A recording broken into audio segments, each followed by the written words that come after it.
the things that void your fasting, scholars say, are 7. So memorize them, and then you don't have to worry about anything else, because now you know that these 7 nullifies your fasting, nullify your fasting, so anything else does not. First of all, eating and drinking. So eating and drinking, anything that goes into your stomach, through the mouth or through the nose, then this nullifies your fasting. Even if you swallow a stone, it nullifies your fasting.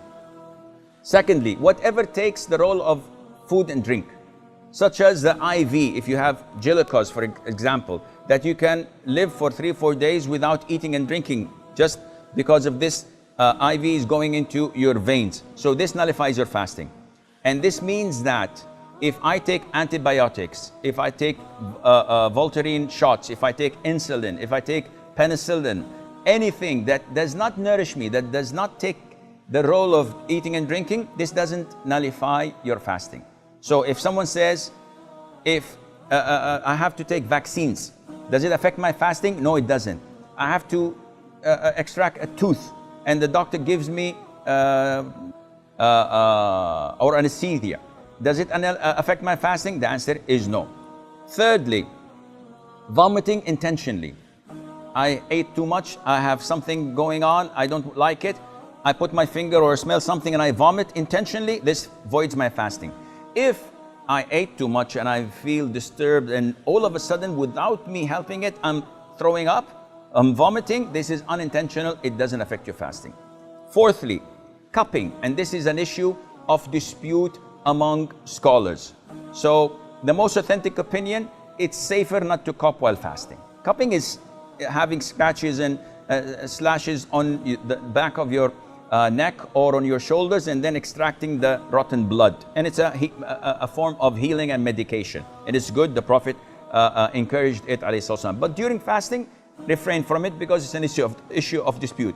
However, taking samples of your blood for the hospital is totally permissible. Bleeding from your gum while the dentist is working, does not affect your fasting. Try not to swallow it. What else? Donating blood, if it wears you down and it's a pint or two, if in this case, make it after Maghrib. And if you don't have the possibility to make it after Maghrib, then do it and make up for that day.